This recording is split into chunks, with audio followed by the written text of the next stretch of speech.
So we'll start then. Yes. Okay. Dear participants and guests, good day and good afternoon to those who have already the afternoon. I would like to welcome you all today in our online keynote lecture by Mr. Mason on electronic evidence, a brief introduction to electronic evidence, which is organized by the Council under the implementation of the project Strengthening the Profession of Lawyer in line with the European standards, which is run under the PGG2 programming. For those who could not register for the event in advance, the lecture will be live streamed on the website of the project that some of you know, and it will be also available in the chat. The link will be there. However, the live streaming will be only in English, but in our meeting today, we will have the possibility to have the translation to Russian and vice versa.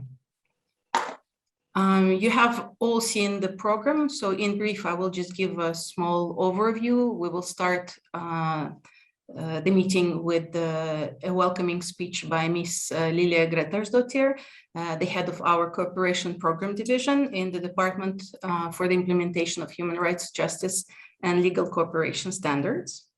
It will be followed by a brief introduction on the topic by Dr. Remigius Jikubauskas, and he will also introduce Mr. Mason, who will then go and give his lecture. We would like to ask you kindly to keep your questions. You can put them while Mr. Mason will be presenting in the chat, or keep them for afterwards when he will finish the presentation. After the first session, we will have a small break that will be followed by a fun kind of quiz, and there will be some prizes for the winners. However, for those who cannot attend that part, you can leave, and of course we will say goodbye and thank you to you after the first session. So now I think I will give the floor to Ms. Lilia Grettersdottir. Distinguished participants, experts, and guests, ladies and gentlemen, on behalf of the Council of Europe, I'm delighted to join my dear colleague Natalia in welcoming you all to this online event. And as Natalia already noted, this is organized by our regional project that focuses on strengthening the profession of lawyer in line with European standards. The project, which is funded by the European Union and the Council of Europe within the PGG framework, covers 5 countries, namely Armenia, Belarus, Georgia, Moldova, and Ukraine. And it focuses in particular on strengthening the cooperation between bar associations and law societies to improve the internal functioning and independence of the bars. Obviously, of course, in line with Council of Europe standards and recommendations. Now, I must say that we're delighted to see that this event is widely attended, and we're expecting even more in just a minute. You are our partners from wide and far, the representatives of bars and law societies of our diverse project countries, and your attendance here reaffirms the interest and the need to develop further the topic of electronic evidence. I'd like to thank you all for being with us here today, because we all know this is a particularly busy, in fact, hectic period in many people's schedules as the end of the year approaches. So it's great that you're here with us. Now, for those of you who are relatively new to this topic, we hope, of course, that this event will allow you to get familiarized with European standards, practices, experiences, and recommendations, as well as, of course, some of the key questions, challenges, and lessons learned. We obviously also hope that today, as Natalia noted, will give you a platform to raise your relevant questions and concerns, and to get responses to these in a concrete manner from a world-renowned expert and experts who are speaking here today. Now, as this is a pre-festive occasion, we also hope that you will be able to potentially join a jolly and fun quiz at the end, but no obligations. Now, just briefly, as you all know, of course, we are an institution that revolves around human rights, democracy, and the rule of law. And as such, the Council of Europe has, of course, been active in producing work on electronic evidence in civil and administrative proceedings. Let me name one key seminal work in this field, which of course you will hear more about in the course of the day, namely the guidelines of the Committee of Ministers of the Council of Europe on electronic evidence in civil and administrative proceedings. And this was adopted on the 30th of January 2019, in fact, just before everything closed down and changed our lives in the last years due to COVID. Now, these guidelines constitute the first international instrument in this field. And their primary purpose is to serve as a practical tool to our 47 member states and to support them in successfully adapting their judicial and other dispute resolution mechanisms in the context of electronic evidence. Now, the guidelines are thus meant to facilitate the use of electronic evidence in court proceedings. I would like to note as well that the guidelines are accompanied with a very rich and interesting explanatory memorandum that I am sure would be worthwhile for your reading. And also I'd like to highlight that the guidelines have been translated into Russian already in 2019. And these publications are available on the CTCJ website, the website of the European Committee on Legal Cooperation of the Council of Europe, as well as the website of our regional project. And I hope a number of you are already familiar with that website, and if not, then please use the occasion after this event. There's a lot of interesting material there. Now, in the context of COVID-19, which actually seems to be turning into COVID-19 2021 and beyond, we all know, of course, that electronic evidence, all things electronic, have become increasingly important. And this makes the guidelines in the Council of Europe engagement and work particularly relevant for national courts, I would say now more than ever. And as you will see better in the course of our event today, the guidelines address a number of diverse issues. This includes such aspects as oral evidence taken by remote link, and the collection, seizure, transmission, and overall use of evidence, its relevance, reliability, storage, preservation, archiving, etc., as well as the overall awareness raising, reviewing, training, and education in the field. And we can, of course, say that in terms of awareness raising, this event here today is part of that overall approach. Now, there are, of course, as you all know, a variety of challenges relating to electronic evidence. Clearly, its use is more difficult, at least for a number of course, as it requires special technical knowledge and understanding and know-how, etc. And there are other challenges, obviously, that I'm sure our experts will go into. But let me just add that our cooperation division, which is responsible for a huge part of cooperation programs with the Council of Europe on justice, legal cooperation and human rights, our division, and in particular the project team, the team of the regional project that works both in Yerevan and in Strasbourg, we are ready to provide our further support and assistance in helping to incorporate the standards and the findings of the Council of Europe instruments into the legislative frameworks and practice of your diverse countries, and obviously in our member states at large. And this is, of course, also why we think it's key to bring all of you together,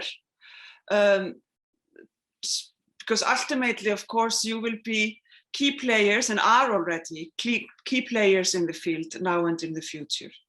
So I would just urge you to make use of this opportunity now to the fullest with the world-class authorities and experts that we have with us today.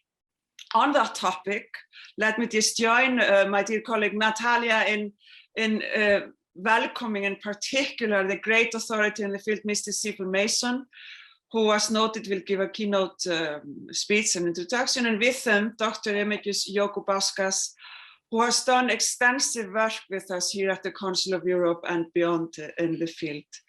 Now, I will not spend more of your precious time in the opening remarks, because I know you're all eager to listen to our great experts here today.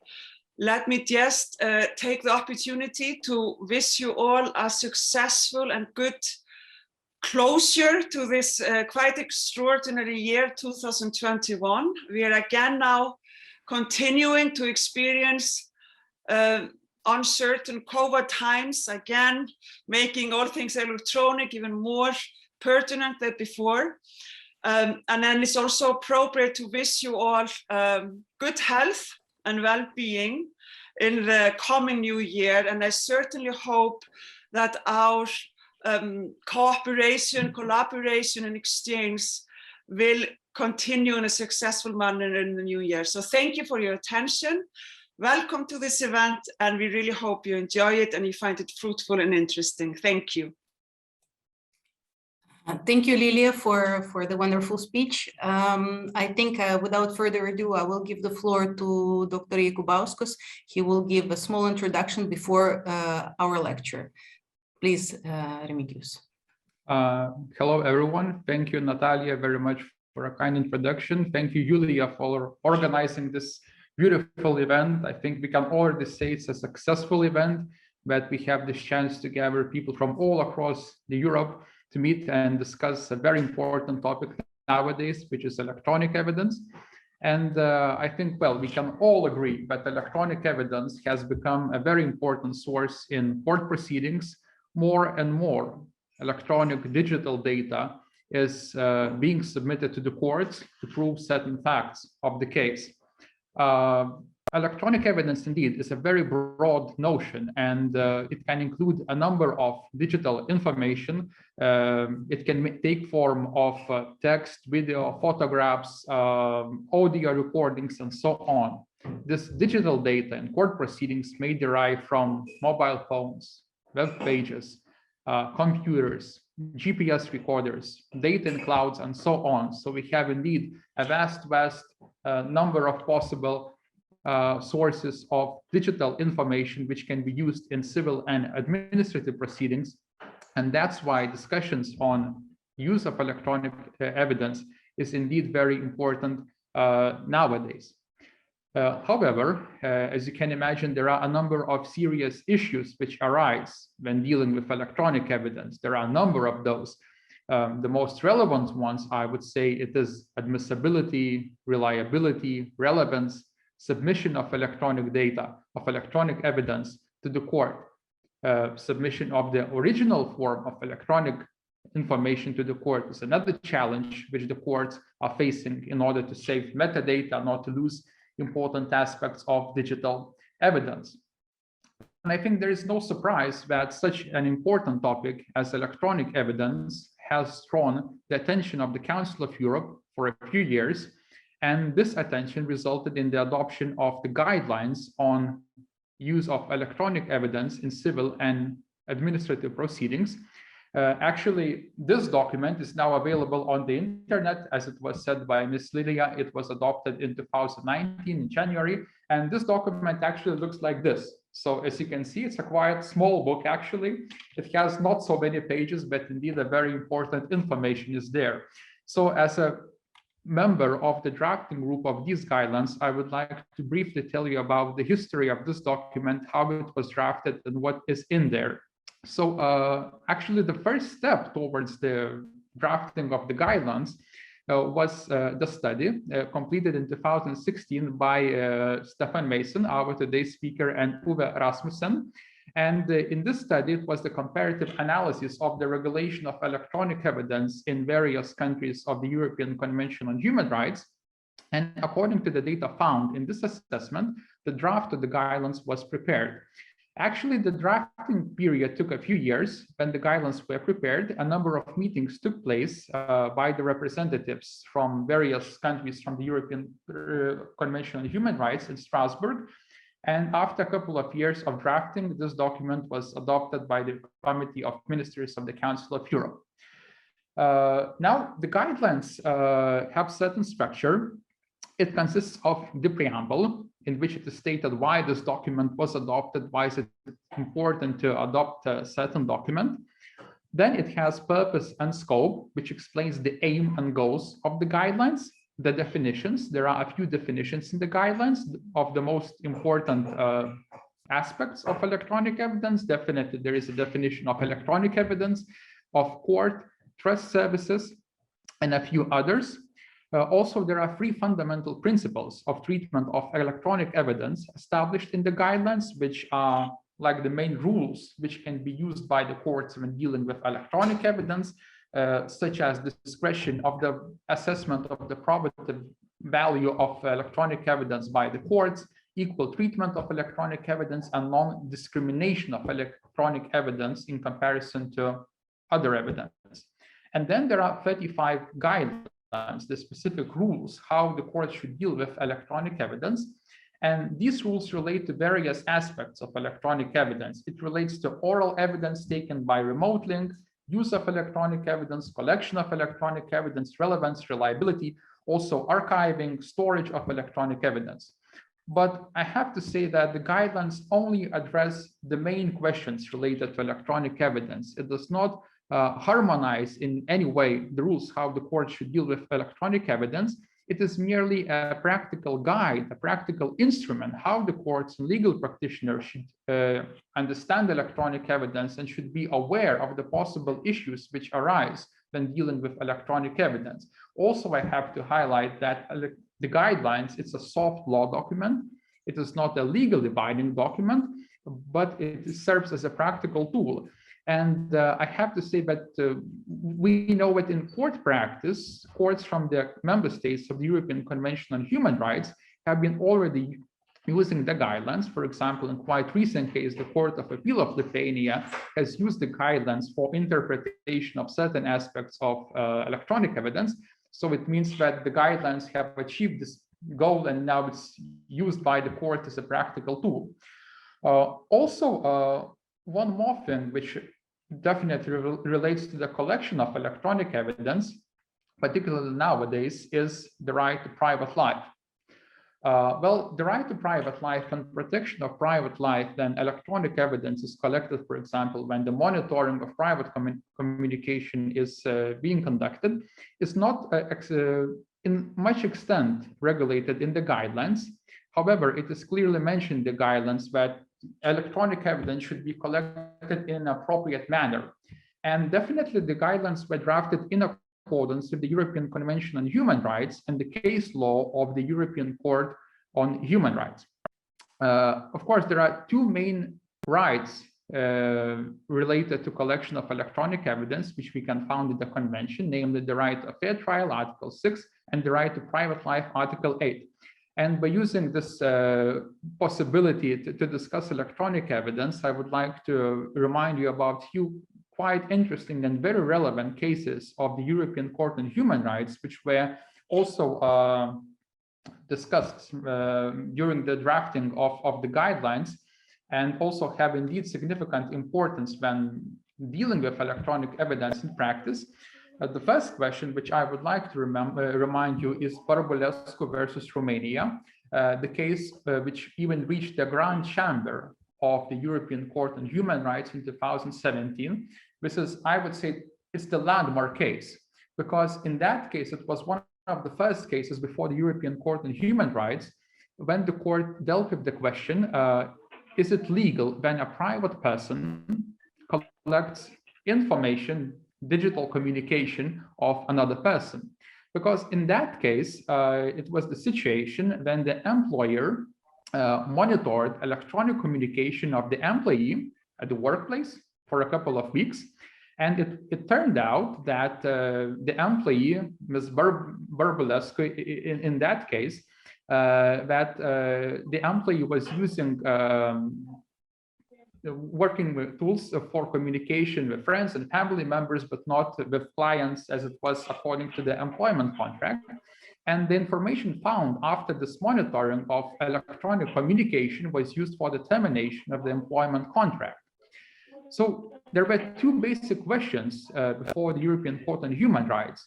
The first question is it legal when the private person monitors another private person and collects such digital communication?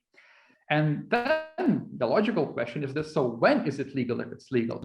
So the court said, yes, it's legal in such case, then the private person monitored electronic communication of another private person. But then the court, of course, had to answer the question, so when it is possible, under which circumstances?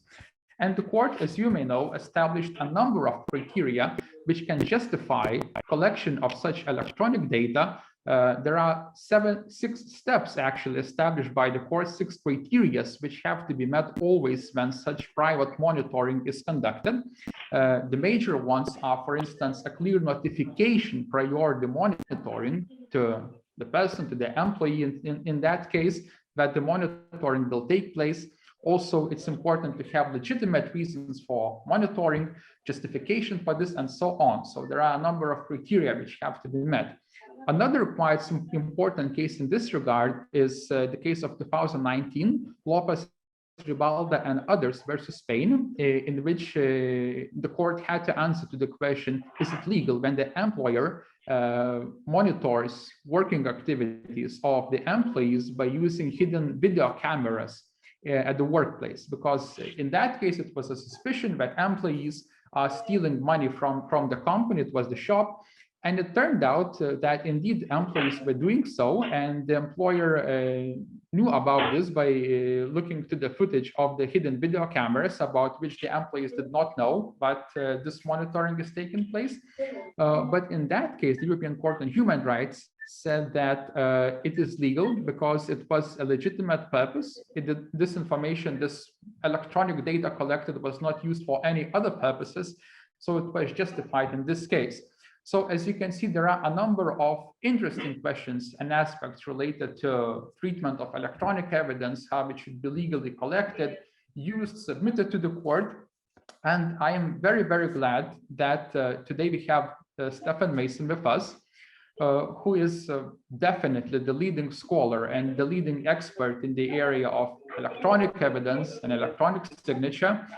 I think, well, it would take maybe the half of our event to present all the great achievements and articles prepared by Stefan Mason, so I will focus only on some of them. So let me say that Stefan Mason is a member of the Bar of England and Wales since 1988.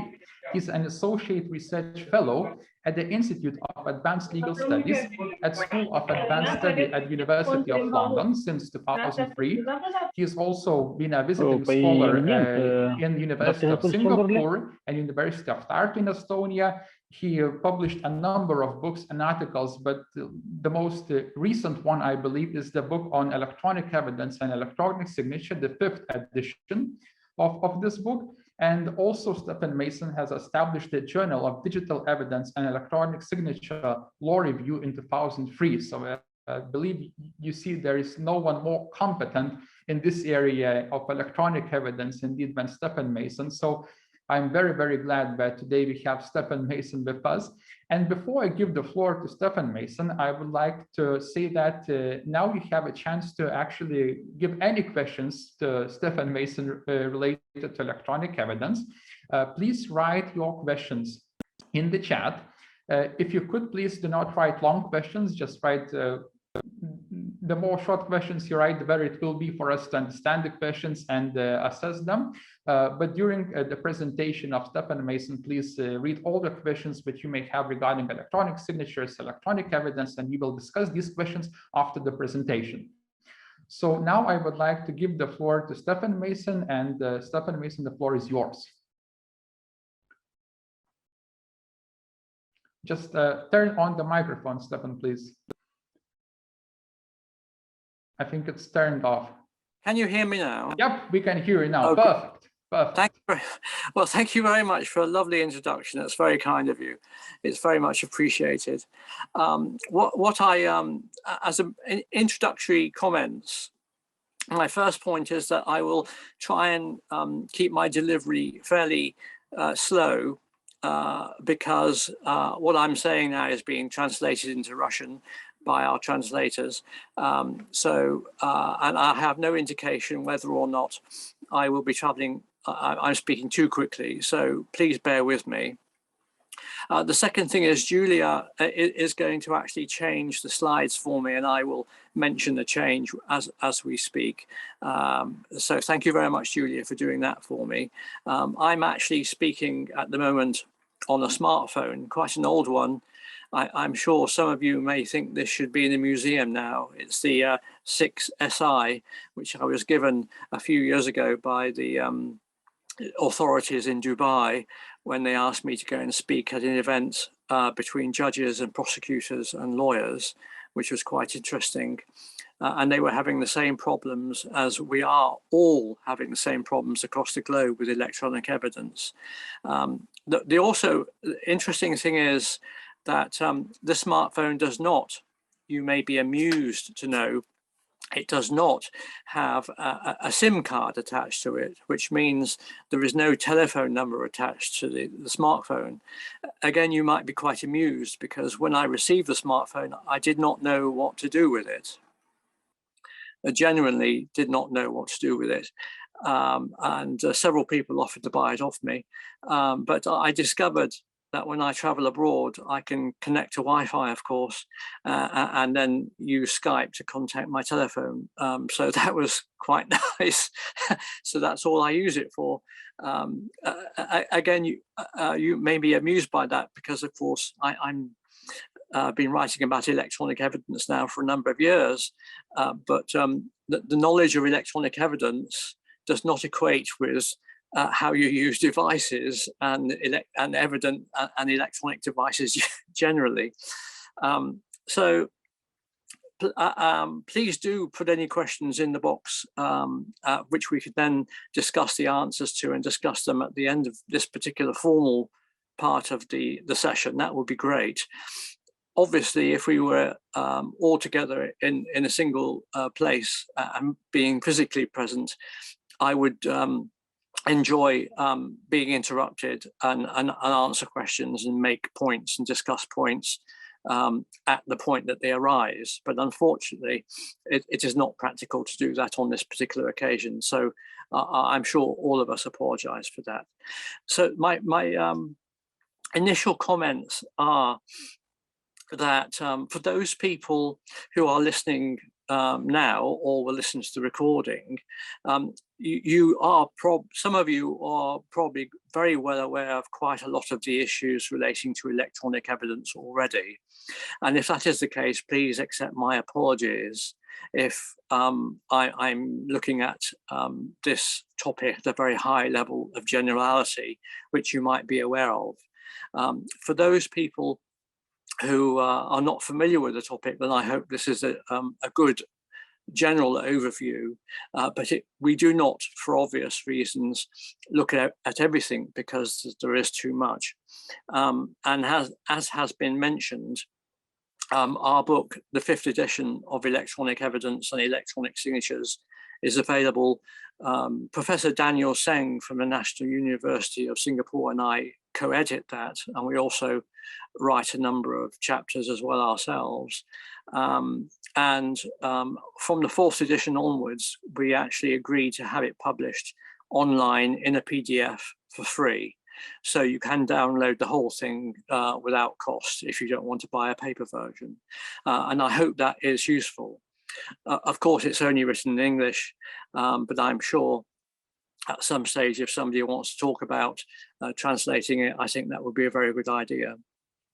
The other observation to make before I look at this topic is that it is quite amusing to me as a common law lawyer, because I have done a lot of training of lawyers and judges and academics across Europe, mainly with the Academy of European Law, but also the Council of Europe have asked me to do various things as well, which has been fun, and I've appreciated it, and it's been great to meet some people at the council. And considering that electronic evidence itself is not a big point of contention for most lawyers in what we might loosely call civil jurisdictions, in comparison to common law jurisdictions, what is very interesting is that I've had more interest in this topic in Europe, which has been really great, than I have in my own country, which is really quite interesting. And this is illustrated in my own country with a big legal scandal that finally reached the law courts in 2019 with the British Post Office, who had an electronic system called Horizon. I'm not going to go into that in any detail, but if you look on our journal, which is also an open source journal, in 2020 we published some articles about it, and last year or this year rather, I should say, we have published more articles, and there are at least 2 or 3 more articles to be published in 2022. If you want to look at the disgraceful state of the way that lawyers and judges have reacted to electronic evidence in the UK, or certainly in England and Wales, then it would be of interest for you to have a look at those articles if you're interested. Now, Julia, would you mind passing on to the next slide, please? What I'm going to do is I'm going to do an outline. The outline of my talk is just basically to give a general introduction. Then we'll look at authentication, and tied in with authentication, we'll look at the integrity of evidence. And then, of course, we'll have some questions and hopefully a good discussion at the end before we finish, before the break. Julie, if you would now go on to the next slide for me, which is the need for a conceptual change. And as I said before, I've done already. Yes, we are on the conceptual change. Yes, thank you, Julia. As I explained before, a lot of you will be familiar with this now, but for those who are not quite so familiar, it is quite useful to try and think of evidence in completely different ways to what we call traditional evidence now, I think, which is of course paper, mainly paper. We all know about the information revolution. We now know that most documents only exist in the digital form. We still obviously print out paper, and in many jurisdictions, notaries not only notarize documents in physical form, but they also notarize documents digitally as well. But as you all probably recognize as well, that electronic evidence has got very different characteristics to paper. And one of the things that we have to grasp as lawyers and judges is that the normal rules of evidence relating to physical documents, mainly of course paper, have been in the past applied to electronic evidence as well. And that is a bit of a problem, because the paper version of a document in comparison to an electronic version does not equate very easily at all. And one can get misled if you try to equate the paper method of authentication to the electronic method of authentication. So what I'm trying to say, obviously, which I say in the slide there, is that the rules that we've established for paper and we're very familiar with no longer apply to the evidence in electronic form. And of course, it has unique characteristics, as we probably all know. Actually, in theory, complex questions about the integrity and the security of the evidence can be raised when you're examining how to authenticate electronic evidence, if it is necessary to authenticate, of course. That's the most important thing to think about. And let's try to remember to come back to that at some later stage. So Julia, if you would take me to the next slide, please. And one of the things that we're all familiar with as lawyers and judges is the concept of the original document. Now, normally one can have a contract as one example. It could be an employment contract, or it could be a commercial contract between one or more legal entities to supply goods and services, or goods or services. And obviously in the paper environment, we are used to having perhaps one original copy. So I am familiar with the way that contracts are entered into in Italy, for instance, where a notary will negotiate it, a notary will draft it, and a notary will retain the original copy of the contract in their possession. And then 2 copies will be given, 2 certified copies will be given, one to each party. And if there is a dispute about the contract terms, then you go to the original document held by the notary. You may be familiar in common law countries, what tends to happen is that if there are 2 parties, you might produce 2 precisely exact copies of the document on paper, and then each party will sign both documents. And therefore, each copy is an original. So we have a slightly different tradition in England and Wales, Scotland and Northern Ireland, and also in other common law countries. But it does not matter, because we are talking about originals. Now, the issue about the original electronic document arose very early on. And I wrote a paper in 2009 on this particular issue when I gave a lecture in Japan on the topic. It is a free download if you want to read it. But the point I want to make about electronic evidence is that we tend not to be talking about original. I used to have a lot of discussions with lawyers some 10 years ago, where lots of lawyers kept on insisting that there would be the original electronic document. So let's take, for an example, an exchange of emails. If I send an email to Natalia, which copy is the original? Is it the one that is held on my computer? Or is it the one held on Natalia's computer? There are 2 copies of the same document. But there is a difference between the 2. The difference is that the one Natalia has received includes additional metadata, which demonstrates how it got to her computer. And so therefore, in terms of authenticity, it's very helpful to be able to establish that actually Natalia actually received the document or the email in question. But the point is, there are 2 emails, the content of which is identical, but the metadata which is different.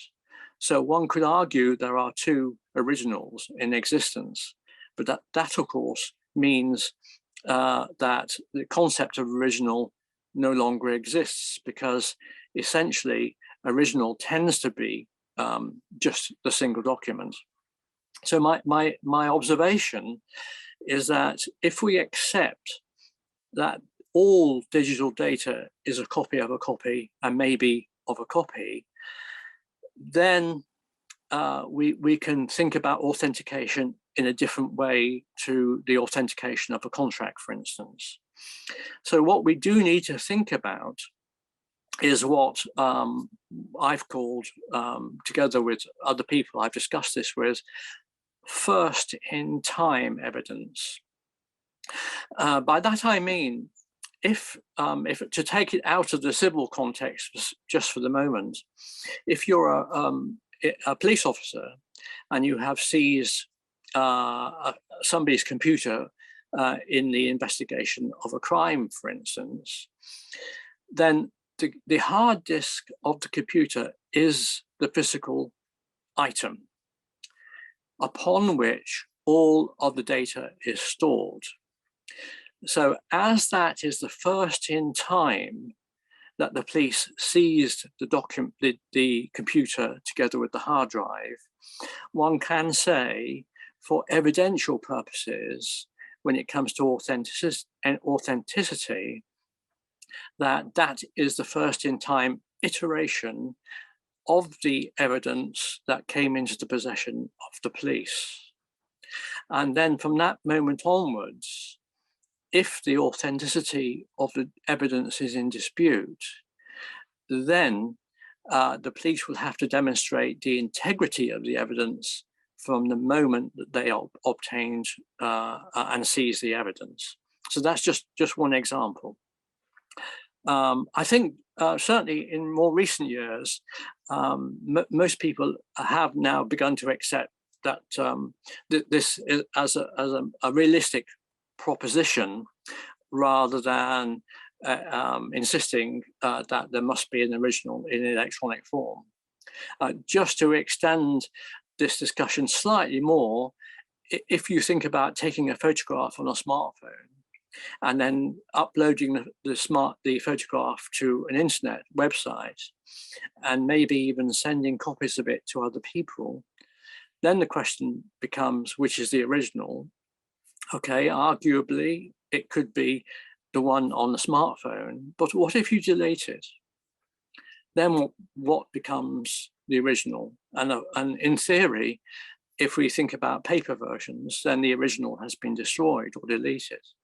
But all of the other copies are precise copies of the photograph to begin with, albeit one advantage in electronic form is that they will all have additional metadata attached to them where they were sent. So one could say that this is just a copy of the original, but on the other hand, we have additional information which allows us to establish whether or not the photograph was sent to other people. And in paedophilia cases, that's very useful, of course. So Julie, if you would pass on to the next slide, please, for me, and we look at the definition. Thank you very much. As has been mentioned before, the Council of Europe have a definition. But Professor Burkhard Schaefer and I refined the very first definition, which I devised in 2007 for the first edition of the book. And we have the definition on the slide now, which I won't read. We have tried, we discuss the meaning of the definition in the book, but in essence, we've tried to be as comprehensive as possible, covering all forms of electronic data. Interestingly, there was a very interesting, if you're not aware of it, European project, and I give you the URL on this slide, the Evidence Project, which I was invited to take part in and speak at various events. I did not actually take part in the provision of the documents relating to it, but in their D3 paper, they actually look at various definitions that they found across the world, and they produced a definition themselves which is actually very similar or almost identical to the one that Burkhard and I had refined over the years. But as far as definitions are concerned, it's probably unlikely that really we need them much in legal proceedings anyway, mainly from my perspective, because we know what electronic evidence is. When it's presented, it's obvious. Whether or not we have to think about a definition is fine in theoretical perspective, and may occasionally be needed to prove a point in legal proceedings. But generally speaking, I think we probably all know what it is. But nevertheless, having a definition is quite useful. So Julia, if you would pass on to the next slide, which is some challenges. Thank you. And as it was mentioned earlier in the introduction, obviously there's all sorts of challenges that can be made to electronic evidence by your opposing party or somebody who is making a claim. And I've listed some of them here. These are by no means all of them. Obviously, a claim that records are altered, manipulated, or damaged, which probably happens more frequently than we like.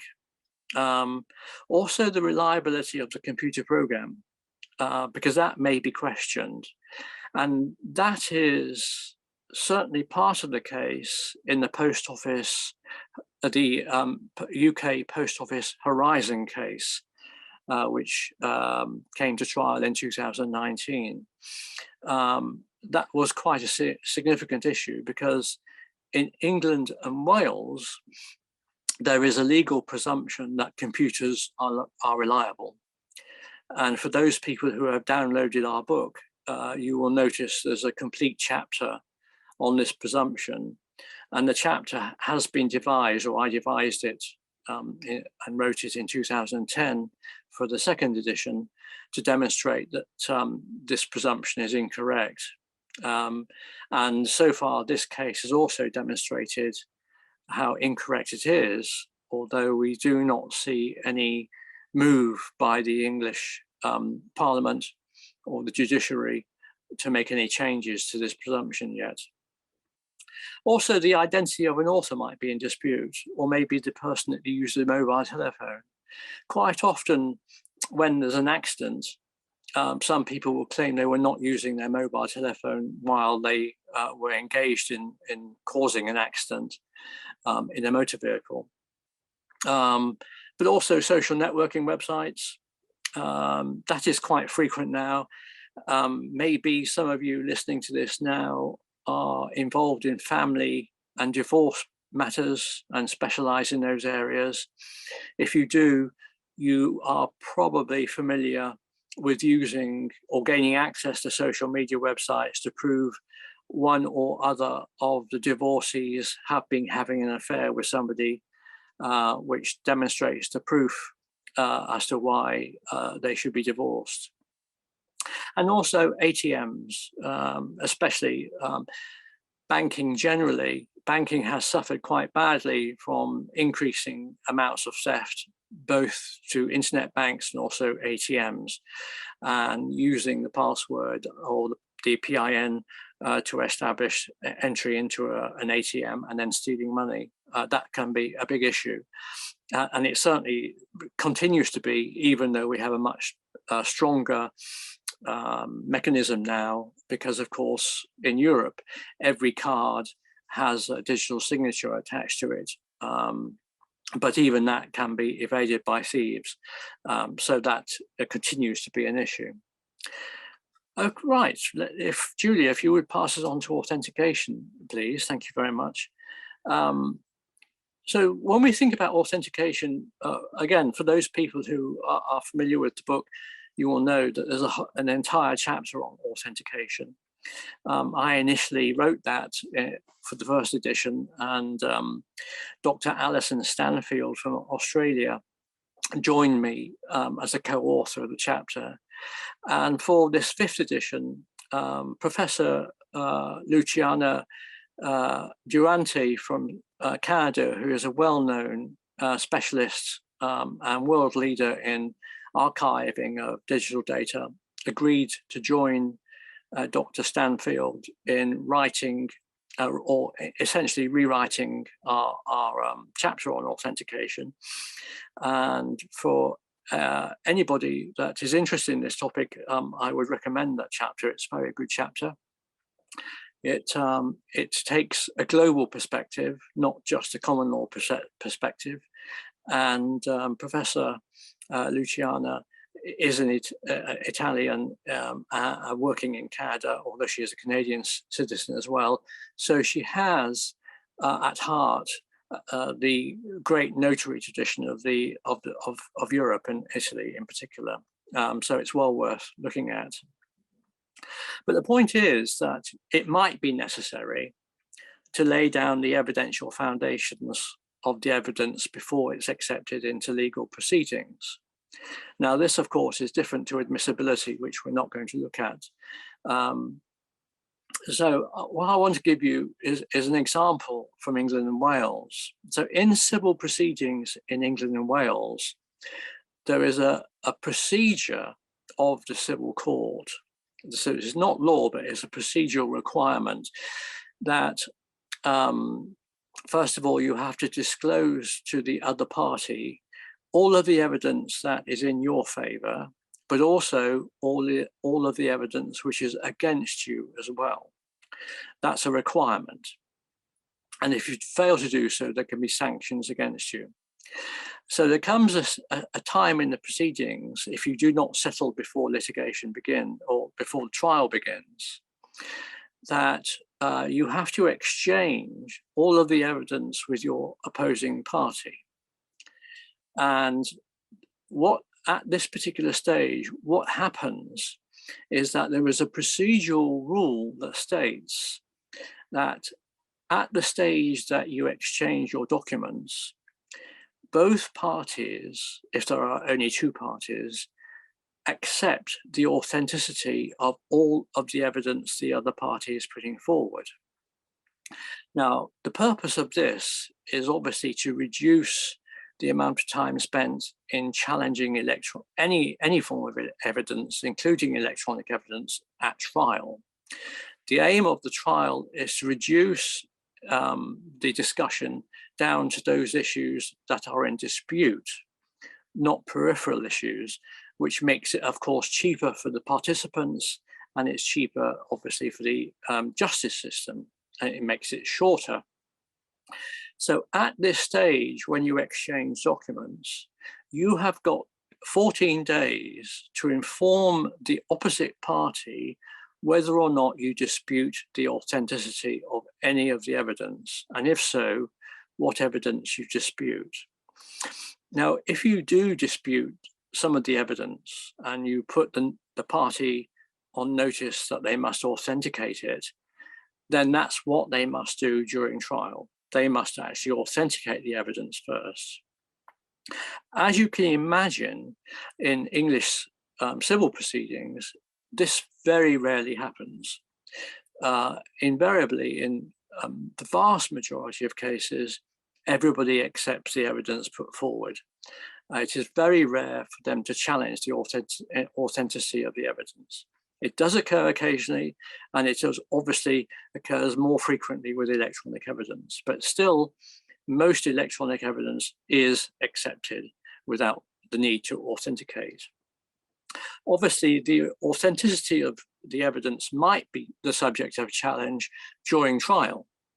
And I'm sure some of you will recognize this as well. And that is, suddenly in cross-examination, one of the witnesses will say, well, actually, I didn't actually write this. And then, of course, the authenticity of the document might be subject to discussion and further proceedings.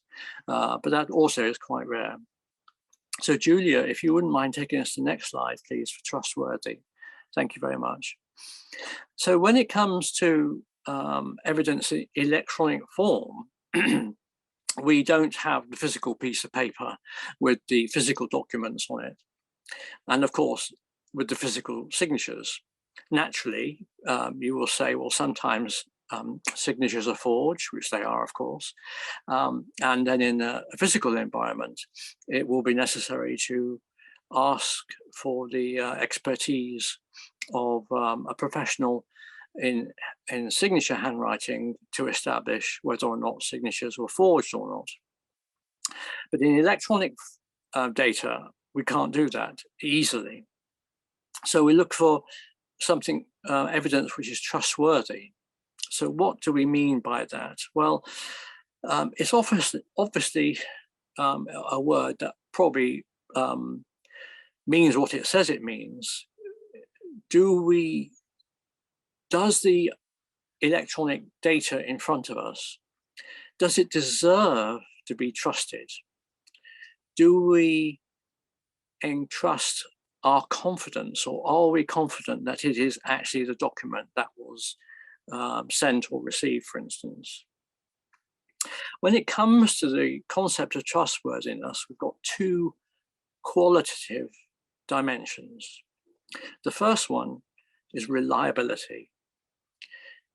Can let's say it's an email, just for the sake of argument, can the email demonstrate that it is capable of standing for the facts to which it attests? Is it accurate? And then authenticity. Is the record what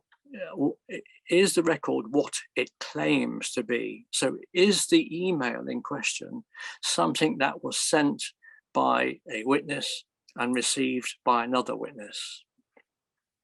So basically the term authentic is not surprisingly used to describe whether the document or data are genuine. And that in the case of digital data, it matches the claims made about it. That's what we're talking about when it comes to the term trustworthy. So Julia, if you would move on to testing for authenticity. Thank you very much. So how do we test for authenticity? Well, this is my view, which is generally accepted, certainly by the authors of our text, is that it depends on the source of data and the type of data. So consideration should be given to a number of those measures, which you can see before you now, which have been usefully translated into Russian, which obviously includes the procedures, processes, technical measures, and of course also the use of digital signatures if they are used. So all of these aspects, which we discuss in much greater detail in the book, help provide for the authenticity of the digital data. But also the way that people interact with computers and computer systems. This can also be quite important. And there are certainly a number of cases from the United States of America where the way that people are made to interact with computers have made the evidence unreliable, which is quite interesting, especially in terms of contracts of employment. I don't know about your jurisdiction, but in America now, it is very widespread that employees have to enter an employment contract electronically. And some of the case law from America demonstrates that actually there are examples where people have actually set up systems and made employees interact with computers which actually do not achieve the objective that they intend. So the means of authentication might well depend on where the data comes from, which device the data comes from, whether it comes from a computer or a smartphone, whether it's the internet, and of course, you'll be familiar with cloud services. Is it from a cloud service? And apart from the substantive issues of where the cloud service actually physically is, the question is, can we trust the data from the cloud service and email and so on and so forth? Now, I've got some examples here, Julia, if you would pass on to the next slide, which is example 1. Thank you very much. This is, as you can see from the date, quite an old case in terms of electronic evidence, dating from 2007. And the facts, of course, date to before 2007, because this is the date of the case reporting. It's quite an interesting case, though, which some of you may be struggling with now. But before I discuss the case, let me explain.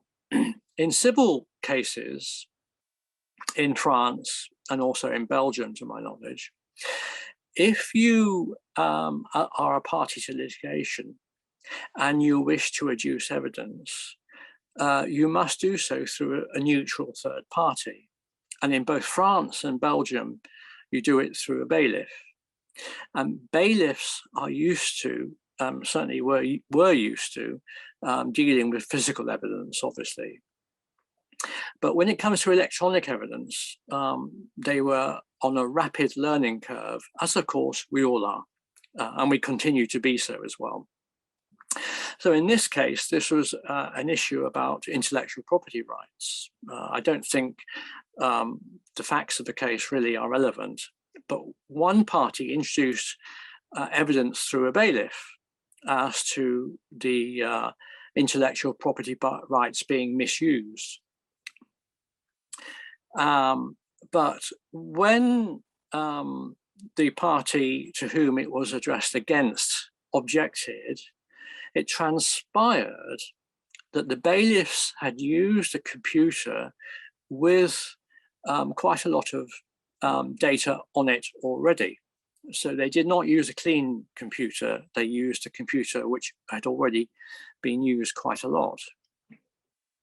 So the claim by the party to which the data was addressed against said, well, how can you tell that all of this data you're bringing forward is authentic? Because there's so much other data on this hard disk that it's all intermixed. So how can we trust the integrity and how can we say this is authentic data?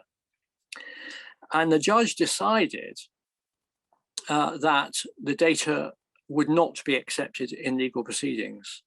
They said it was not sufficiently authentic for the very reason that the bailiffs had used a computer with data already on it. Now, superficially, this seems to be quite it seems to be a correct decision, but I would dispute it partly, because if you had a proper forensic specialist look at the computer, they should be able to sift out the old data on the computer and establish the data relating to the intellectual property dispute. And they should be able to establish what was authentic and what was not, and what was old and irrelevant, and what was relevant for the case. Nevertheless, this is the case that that actually changed the way bailiffs dealt with these issues, certainly in France and Belgium. And the article by Tim Van Kanyat and Christopher Verdieu is worth reading if you're interested. It's online for free. So thank you, Julie. If you would pass on to example 2, please. Thank you. Now, this second example is what I call simple electronic evidence, which is actually email evidence. For the purposes of illustration, it's quite a useful case, although it happens to be a criminal case from England and Wales. But I hope you will accept that this is quite a useful example of how it works. So in this case, the appellant was convicted of making a threat to kill. And part of the evidence was this email he sent to the victim, who was his wife, on the 31st of July 2002, where he said, "Hi, bitch, don't think you're safe in the UK. I'm going to kill you. I will make sure I get my hands on you. We're waiting for you." And then those words, "your loving husband, Riz." Quite a nice thing to say to your wife, I'm sure.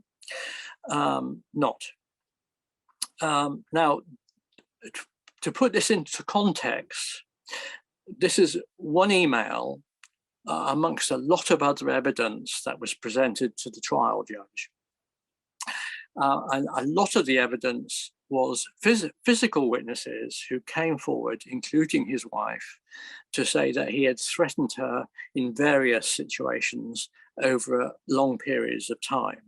So this was only one piece of evidence in electronic form, but it included a lot of evidence by physical witnesses as well.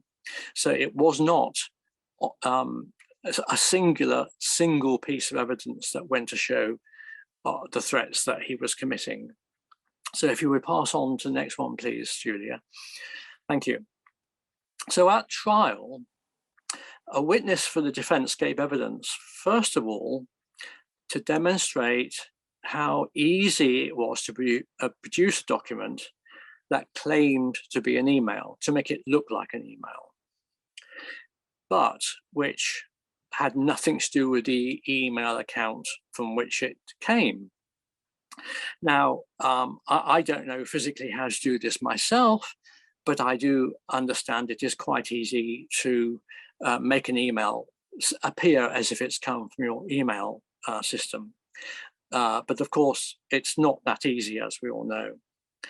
And the defense suggested that somebody else was responsible for sending the email in question. Now, if we can go to the next slide, please, Julia. This chap appealed, which is why we know of the facts of the case and we had the judgment. One of the grounds of appeal at the Court of Appeal Criminal Division was that it was necessary, the defendant, or the appellant rather, the appellant argued it was necessary to provide evidence of the audit trail or similar evidence to demonstrate the authenticity of the document.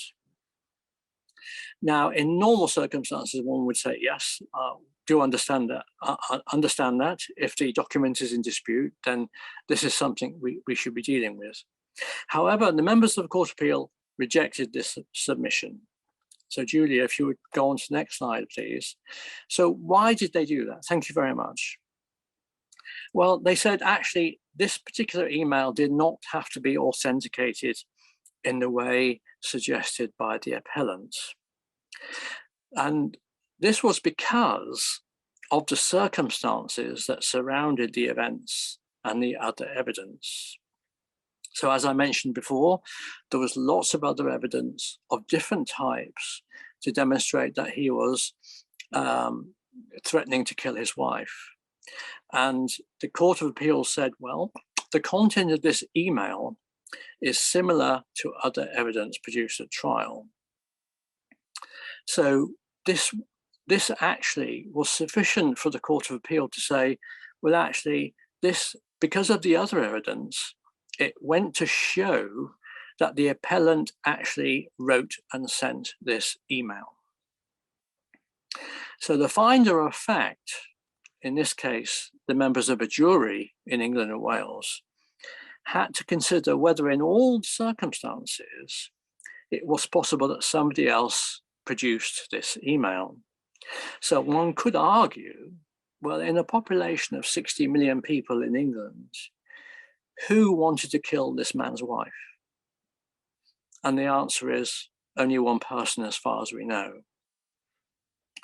So the Court of Appeal said the content itself of the email demonstrated its authenticity, taking into account all of the other evidence of a similar nature at trial.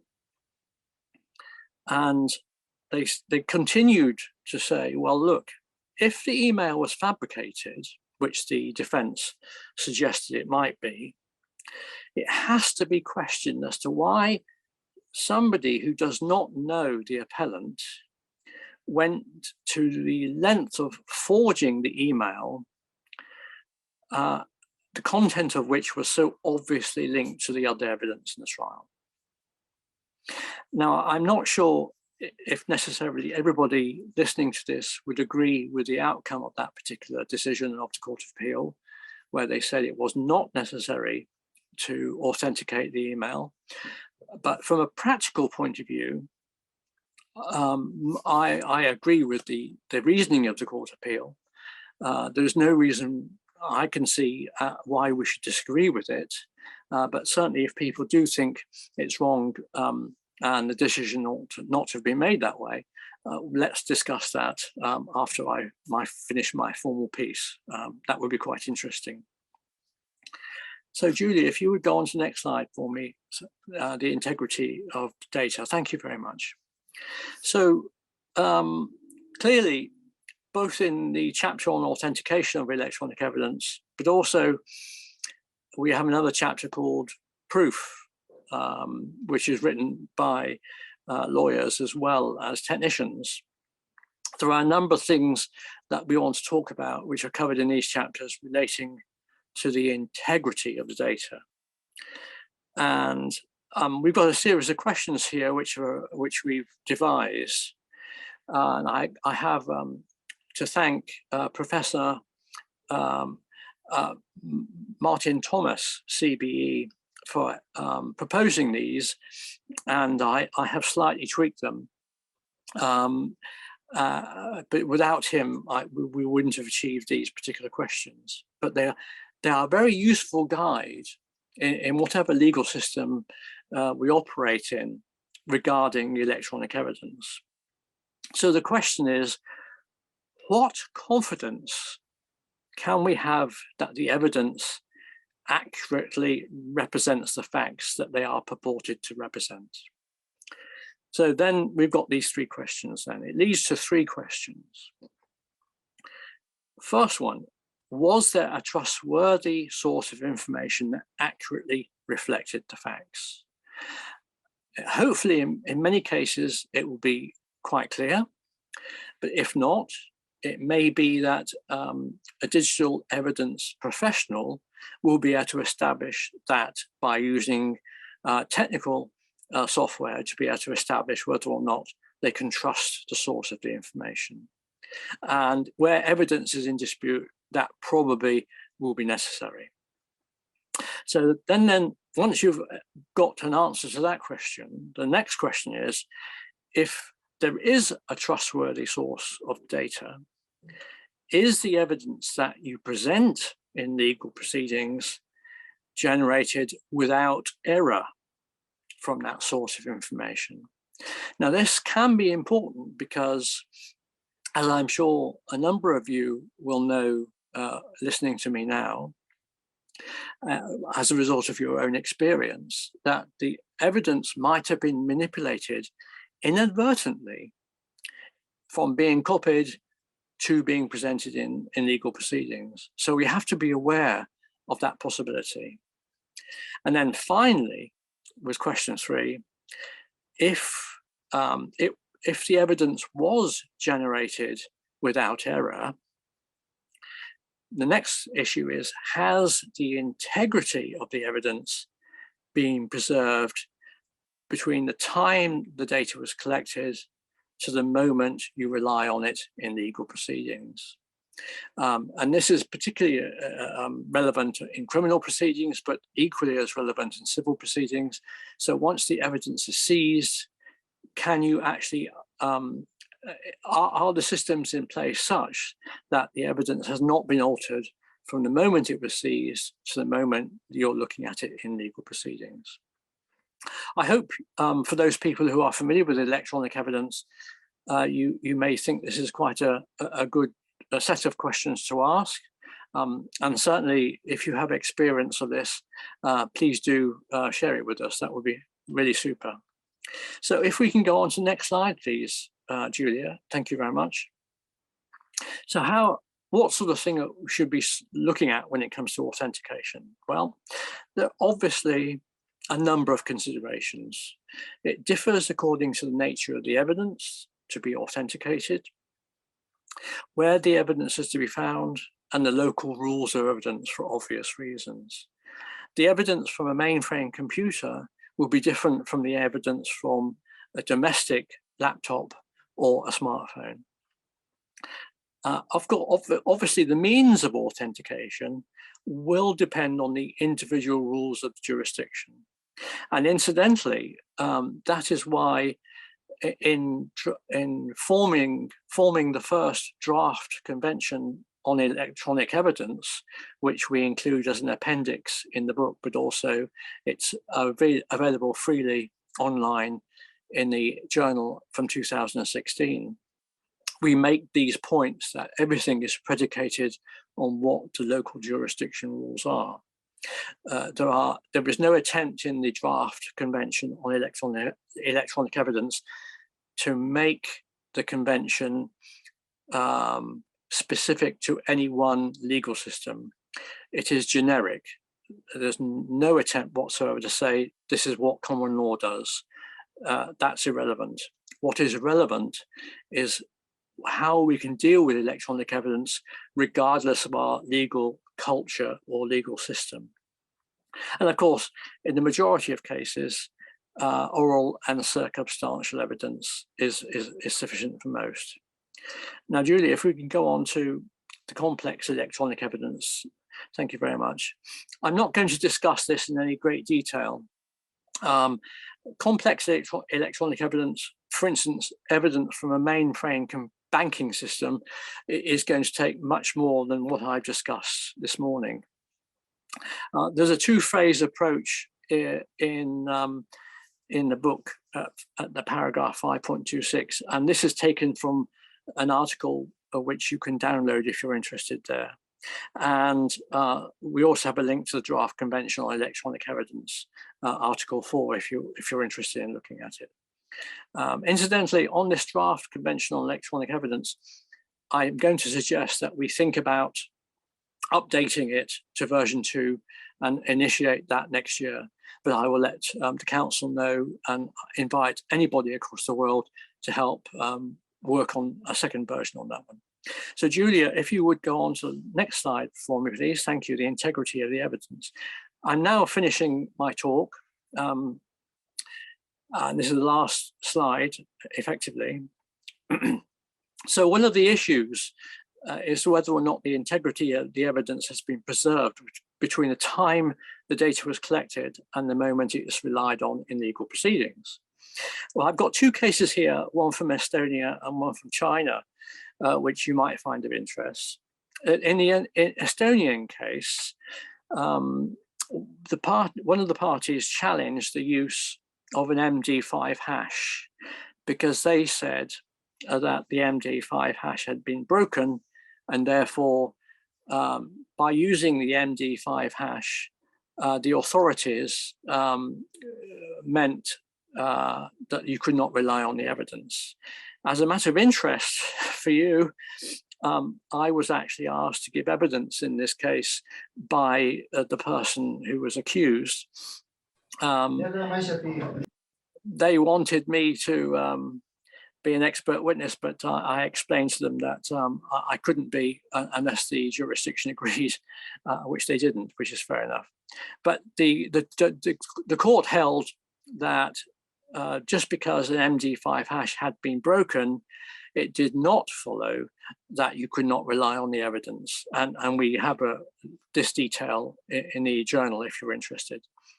And in China, as you can see from 2018, blockchain, as far as I'm aware, was used for the first time ever for the purpose of authenticating the evidence.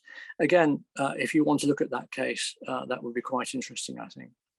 So, Julia, if you would just pass on to the next slide, which is topics not discussed.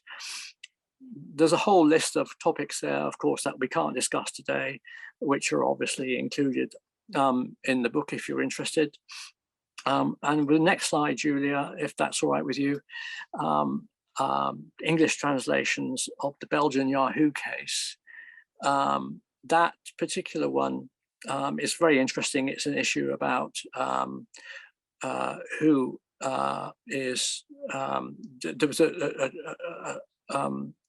a criminal case in Belgium where jurisdiction was an issue, and I won't go into any detail other than say this was quite an interesting jurisdictional case, which I highly recommend you look at. And last but not least, I have a slide there for questions, if you wouldn't mind passing on to that, Julia. And I'm open to questions now. So thank you, Stefan, very much indeed for your very detailed presentation. I think you actually mentioned the main aspects of electronic evidence, and indeed you focus most on authenticity and integrity of electronic evidence, which is by far these questions are one of the most relevant when the courts have to deal with electronic evidence. And I see we are now having more and more questions in the chat. I just once more would like to encourage you all to write your questions in the chat. Also, if you just would like to share your experience dealing with electronic evidence, or from your jurisdiction, you see that there are some interesting peculiarities regarding the regulation of electronic data, electronic evidence, or how the courts use electronic evidence. So please feel free to share with us about it today, because, well, this is not a formal lecture, but this is a discussion. So we would really like to hear your opinion, your experience when dealing with electronic evidence. And I would like to actually then begin our question session with some questions which we already have in our chat. And the first question actually relates very much to what Stefan, you have already discussed. It's authenticity of electronic evidence. And the question is this: so can we use chat messages, for example, in WhatsApp, Facebook, or other messengers, and how to authentify the persons who wrote messages in the chats of some social media accounts and other communication tools which we have. So the question is about authenticity, how we can establish authenticity in such case. Yes, that issue has arisen, I think, for the first time in both Canada and America, and I think it's also arisen in England and Wales as well now. It is quite a difficult problem, actually, because, as you say, there are two issues here. There is the issue of the authentication of the data taken off the chat to start with, which you can only, you have to ask a digital evidence professional to help you with that particular aspect of it. But the other issue, quite rightly, is whether or not somebody asserts that they are not the pseudonym being used in the chat. And this has arisen several times in litigation, mostly in criminal litigation and family litigation in both Canada and the United States of America. And judges usually have to assess the evidence before it goes to trial, before it goes to the jury.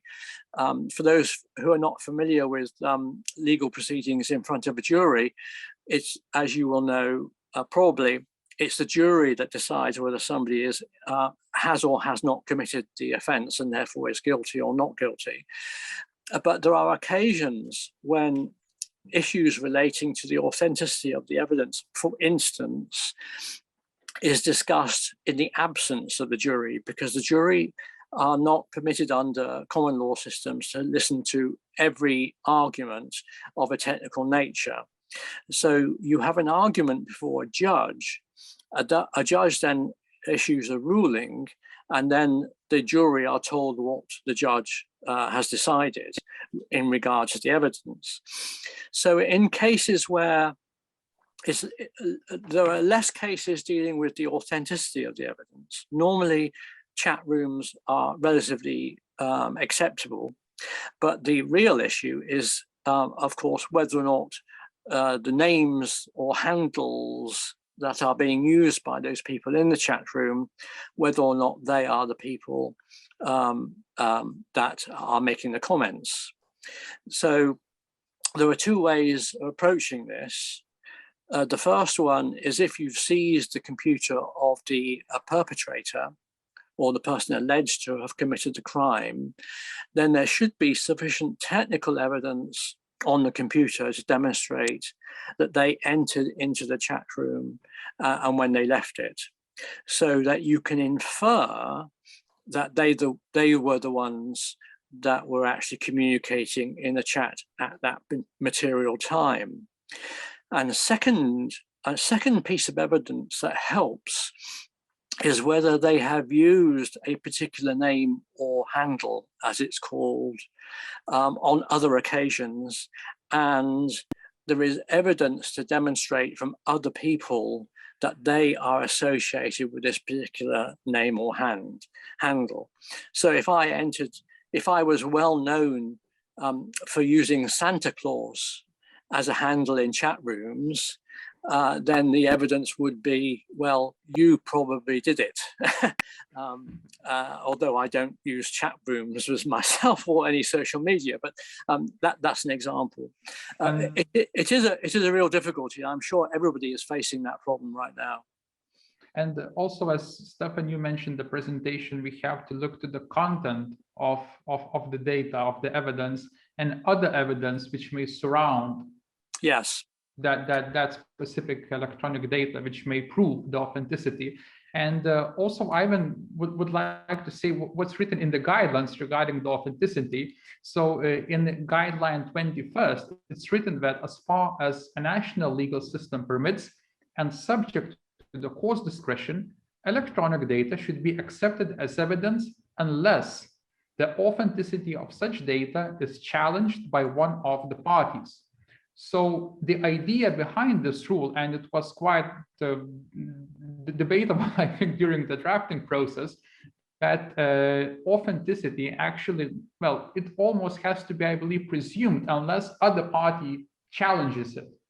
So the court not always has to take the active role in the analysis of the authenticity of the part of electronic data, unless the other party claims that the authenticity is disputable. Yes, that's correct. That's certainly correct in English civil proceedings, but it's also becoming relatively normal in criminal proceedings as well. So because I used to be at the criminal bar way back in the 1980s and 1990s. For those people who are familiar with criminal law, and maybe even criminal lawyers themselves, you will have a defense from the person you're representing. They will tell you what their defense is, and you will obviously scrutinize that. Now, often in criminal trials, the defense do not challenge the authenticity of the evidence. And many technicians say to me, well, this evidence could have been challenged. Why didn't they challenge it? And my response is, well, the defense had a particular mode of defense which did not challenge the evidence. It challenged other things which the prosecution were putting forward. And so there is no point in the defense challenging the authenticity of the evidence, because you're only going to annoy the judge and perhaps even annoy the jury, which is not the point of your defense. And if it's irrelevant, then of course you should not be challenging it anyway. Does that sort of respond to the question as such? Yeah. Good. Another question which we have also in the chat is, I will read this question because it's quite a detailed one. So in a situation of a cross-examination of the witness living abroad, can we consider the written record of the questioning of the witness as an authentic and trustworthy digital evidence instead of the video recording of the questioning of the witness? So I think the question relates, can we say that we have the same quality of authenticity of the document when we have like a written statements from the witness, and instead of video recording how a witness explained the situation, for instance? Well, that's a very interesting point, actually, because the evidence now, which has been accepted in the UK for many decades, is that our memories, each of us have a bad memory. We do not have clear memories. And some of you listening to this now may be familiar with the Gorilla film, where some psychologists, I think in America, at a university, what they did is they took a film of people milling around in outside a building, lots and lots of people. And walking through the film was a gorilla, a man or woman dressed up in a suit of a gorilla. And then they asked people who looked at the film a few minutes later to tell them what was in the film. And most people had not noticed the gorilla walking through the people. Now, they were looking at this film without stress in front of a monitor, perfectly relaxed. Now, if when you're relaxed, you don't notice something as substantial as a human being walking past you in a gorilla outfit, the question is, when you're under stress and you witness something, either an accident or somebody being assaulted, are you really going to notice the color of the vehicle? Or the fact that somebody wore spectacles, or they had a beard, or they didn't have a beard, or they wore a hat? So these are some of the significant problems with our memory. That's not to say that a witness is deliberately lying to us. It's just that they are misremembering, and they may or may not be remembering what they saw. So then we take this one stage further, as the questioner asks, about assessing evidence between being in court in person and giving evidence, or being on a remote platform and giving evidence from another jurisdiction in the same way that we are taking part in this event online right now. And again, the evidence demonstrates, certainly from the point of view whether or not a witness is lying, that judges cannot tell whether somebody's lying or not. There's a 50-50 chance that you can tell somebody is lying, which of course are no odds at all. And you then can project that obviously to somebody online. And the question is, would this be the same? And a famous example of somebody giving evidence via video link was President Clinton, when he was challenged over sexual affairs with Monica Lewinsky. He refused to appear in person, but did give evidence over a video recording. And from my recollection of that, he does look very sheepish, to use an English word. In other words, he is not very confident when he's answering all the questions. So it went to show that actually he probably did really in the end accept what he did, but he wanted to reduce the importance of what he was doing with this lady. So to respond then directly to the question, it may well be the individual witness themselves that gives themselves away if they're not telling the truth, either in court or online. And I would honestly say that it is not going to be an easy examination and cross-examination for anybody. And then, of course, the assessment of the evidence is going to be equally as difficult as well. So I don't have any easy, ready response to that question, other than to say that we need to be mindful of the empirical evidence about the poor memory, but also, of course, people's willingness to lie, which is the real difficulty as well. Sure. Thank you, Stefan, for a very detailed answer. Other two questions actually relate to the same issue. And the issue is submission of electronic evidence in the original form to the court. And if I may, I would like to start answering this question by giving the reference actually to the guidelines, because the problem of submission of electronic evidence in the electronic form to the court has been very much discussed also in the drafting rule. And it's clearly written now in guideline number 9 of the guidelines that the party should be permitted to submit electronic evidence in its original electronic format without the need to supply printouts. So the idea behind this rule, and these questions what we have right now related to submission of electronic evidence, is that legal systems in civil proceedings and administrative proceedings should provide the possibility for the parties to provide to the court not the printouts of electronic evidence, which, well, printouts, it's not an electronic evidence. It can be a source of other type of evidence, but it's not the original form of electronic evidence. And I think that goes also to the problems of electronic litigation, because not in each country there is a chance to litigate electronically, to submit all documents, all evidence to the court in an electronic form. For instance, in Lithuania, we've been using such electronic litigation system since 2012. It's been working quite well. And it allows actually the parties to submit a number of different files to the court, just original electronic evidence.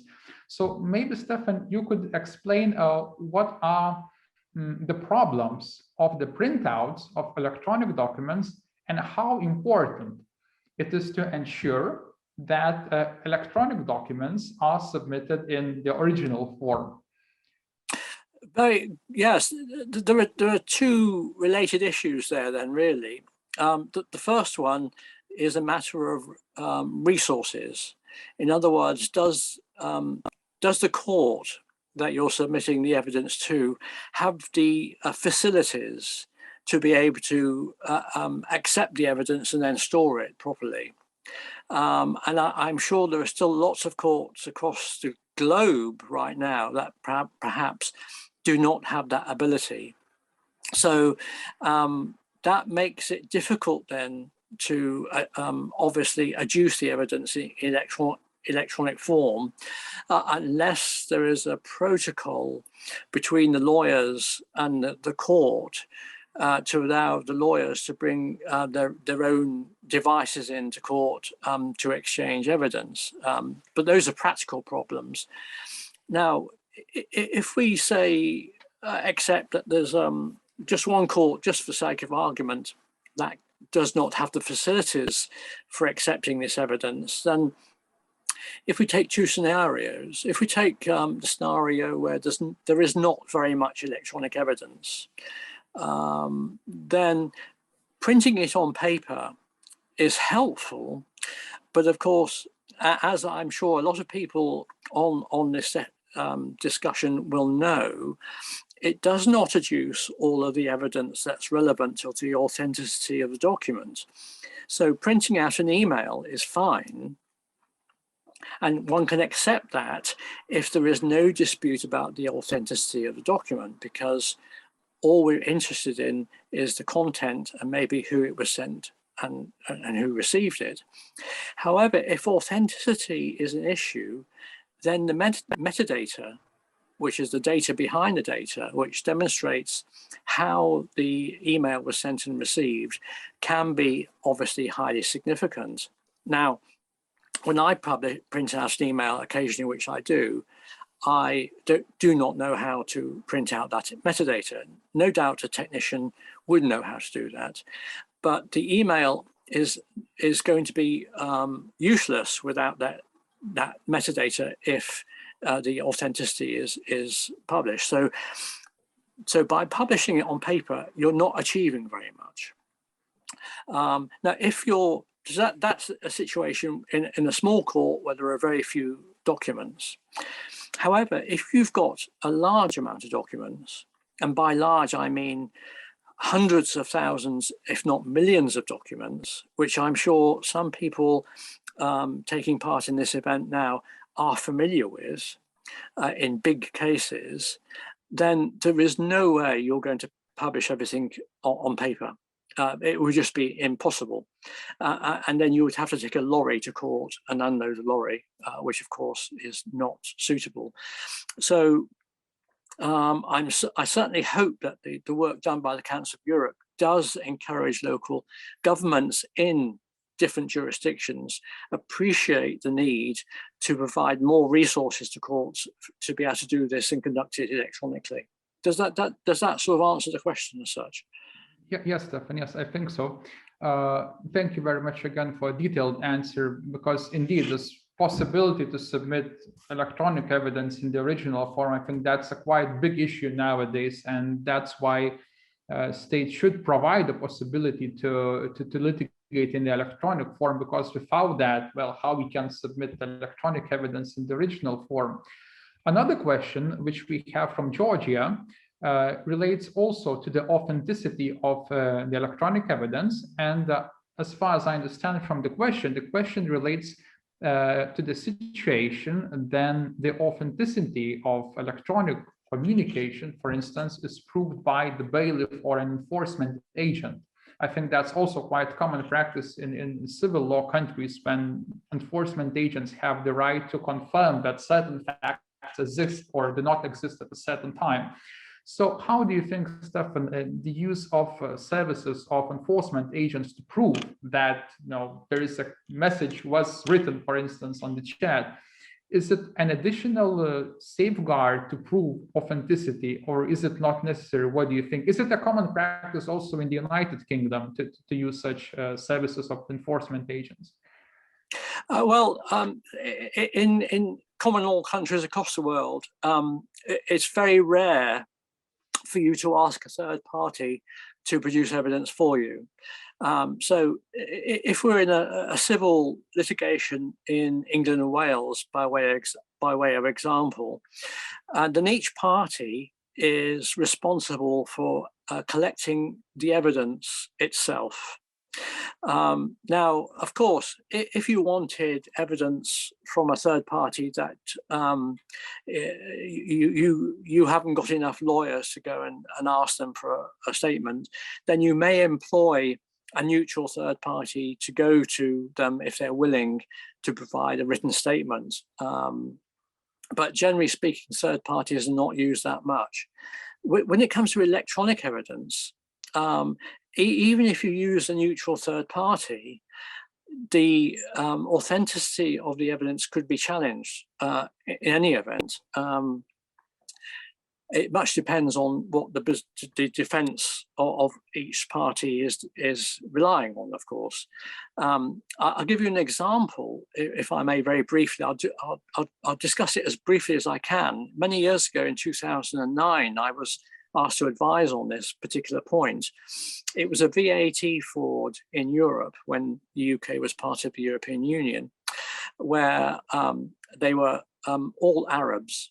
They had realized that a fraud could be perpetrated by buying some mobile telephones, putting them onto a lorry, and then having the lorry driven around different countries in Europe so that they could claim the VAT back from each country. They never sold anything. They were just claiming VAT back. The Inland Revenue in the UK then prosecuted these people. Quite a large number were found guilty. One of them in particular was prosecuted in his absence because he was in Dubai, and there was a court order issued by a judge for him not to leave Dubai. Now, the British authorities thought that this was a deliberate ploy to prevent him coming to UK to face justice. But that apart, some of the evidence in the case was from a banking system located in the Netherlands. It was from a bank that was also in the Dutch Antilles as well. And they had, the Dutch knew that this bank was deliberately set up for criminals to launder money. So the British, what the British Inland Revenue had to do to prove he was involved in this case was to establish that the company they used passed money through this bank in the Netherlands. It was a crucial aspect of the proof, as you can imagine. So the British authorities asked the Dutch financial police if they would obtain the evidence from the banking system. Now, the Dutch financial police had to download electronic evidence from a banking system that was live, and it was changing every second.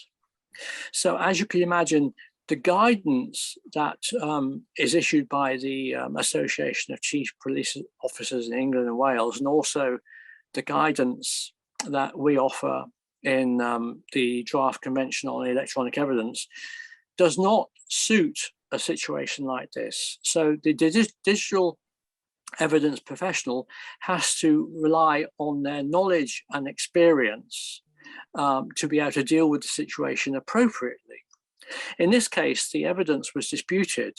One of the arguments my client wanted to use in appeal was that the guidelines issued by the Association of Chief Police Officers in England and Wales should have been used by the Dutch financial police to obtain the evidence in the Netherlands.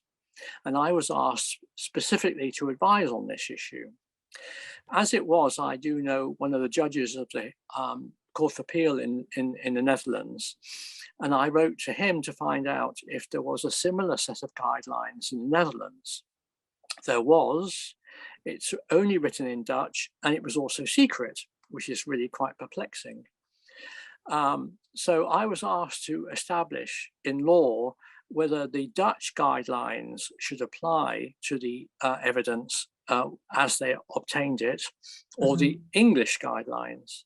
And my view, which I obviously think is correct, but I'd be interested in other people's views, is that given that the evidence was in the Netherlands, and given that it was a Dutch financial police that were obtaining the evidence, it was the Dutch guidelines that applied to the evidence, not the English guidelines.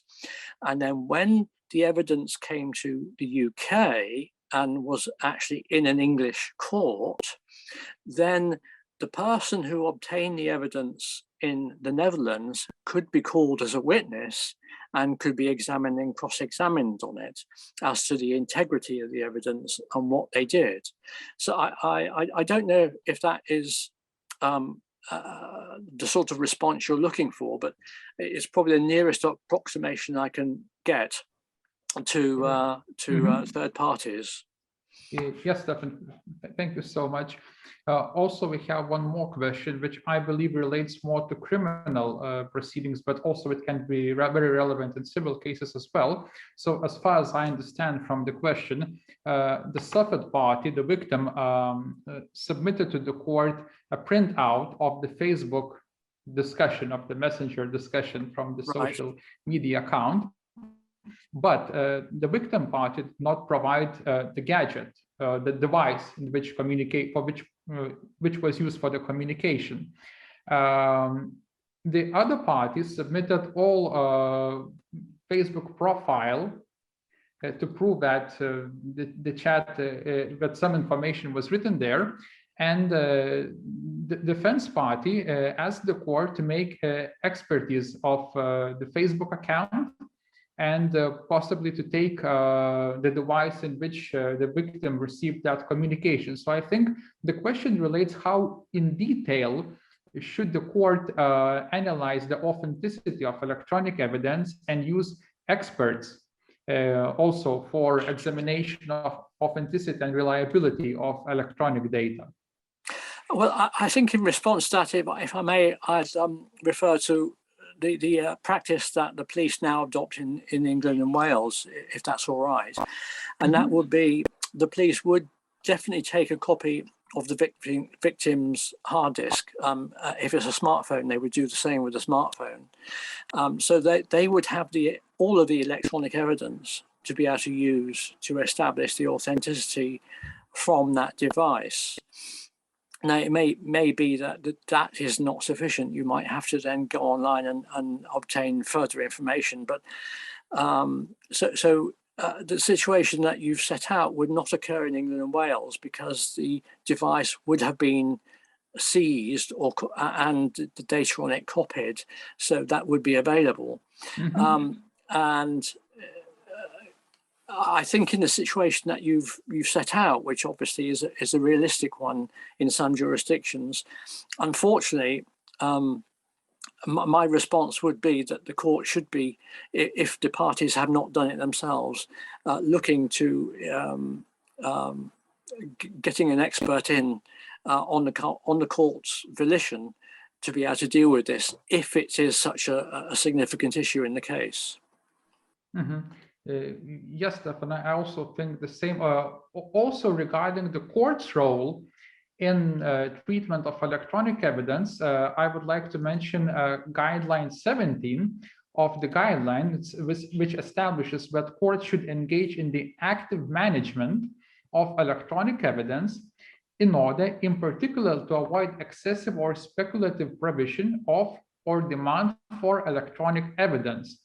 And also the idea behind this rule, I think, was to highlight that courts in general have to take an active role in assessment and treatment of electronic evidence, taking into account the peculiarities of these evidence and that they are really very different from other types of evidence.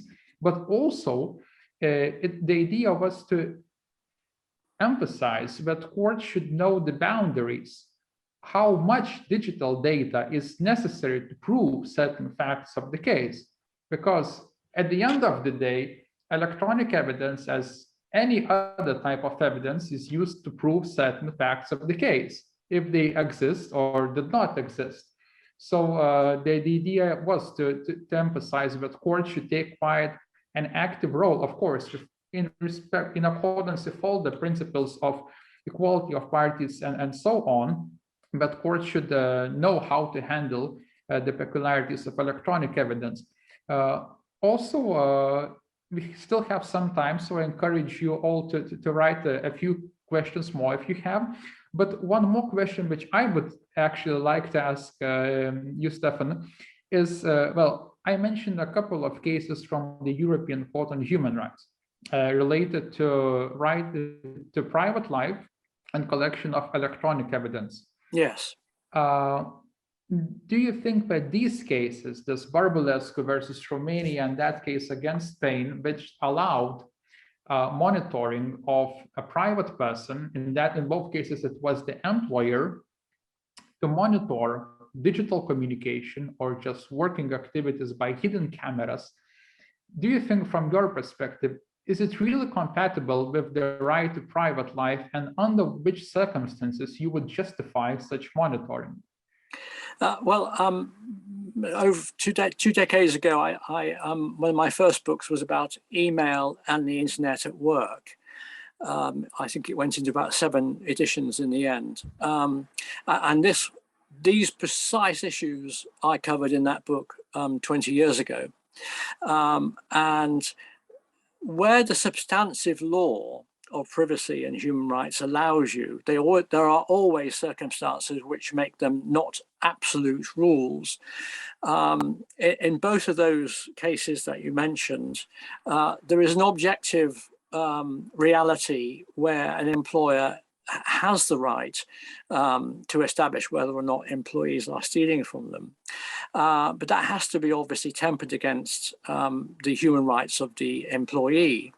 So this is where I think the data protection legislation from the European Union, which is now incorporated fully into the law in the United Kingdom since we unfortunately left the European Union, where employees are permitted both to use such means if they have an objective reason for doing so, such as a camera to establish whether somebody is stealing from the employer, or where you can read people's emails. Now, the point about both of these is that the employer must let the employee know in advance that these sorts of things can happen and provide the reasons as to why they are adopting this as a mechanism. But the point is, I think, certainly when it comes to the use of cameras used secretly in the place of employment, that should not be a regular occurrence, not by any means. It certainly should not be a regular occurrence under English or a British law. And I'm sure that's the same across all the jurisdictions in Europe, and is also in the relevant data protection legislation. So it depends on the objective criteria. So we had the famous case in England of an assistant chief constable who had 2 telephones on her desk, one used for business purposes and one used for personal purposes. And the authorities monitored the telephone for personal purposes, which of course was held by the European Court to be incorrect, which of course was correct even then. Why on earth they did that, I do not know. So it's a balancing act, and many cases come to court because one side or the other has not actually balanced the rights of the individual against the rights of the employer properly. I mean, in the early days of the internet in the UK, for instance, I came across one employer who, without telling his employees, was routing every single email sent and received by employers to the managing director's email. So he read every single email that was sent and received by employees. And I told them that what they were doing was illegal, but they ignored me. Okay.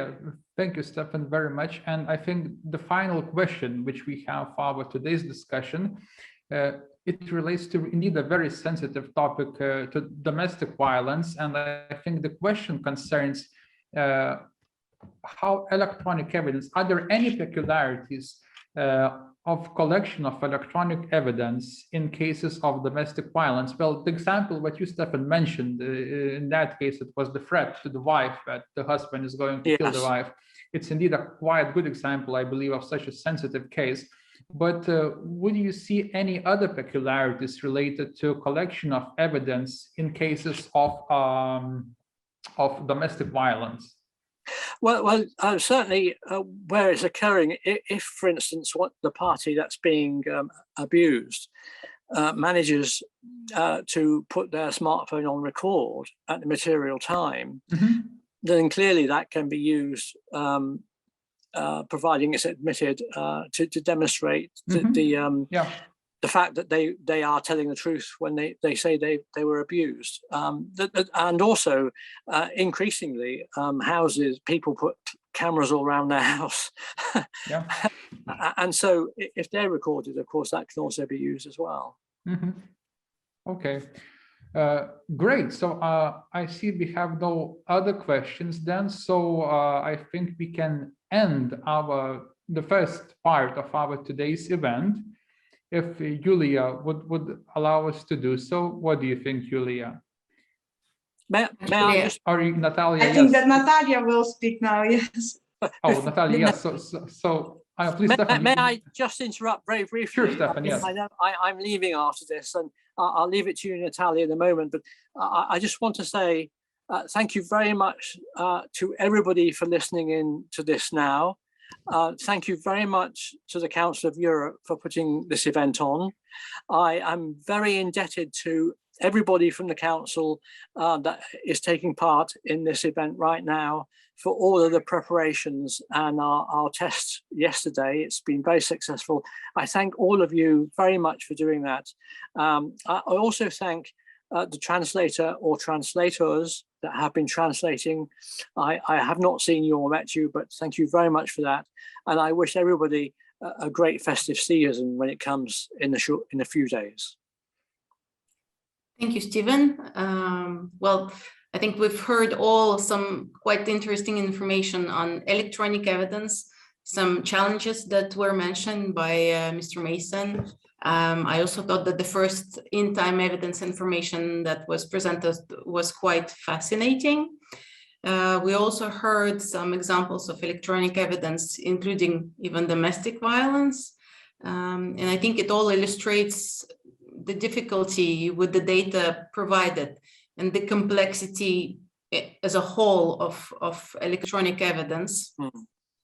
We, of course, heard in this first session the information about the guidelines, which hopefully, and the reason why they were put together, helps facilitate the use of electronic evidence in court proceedings.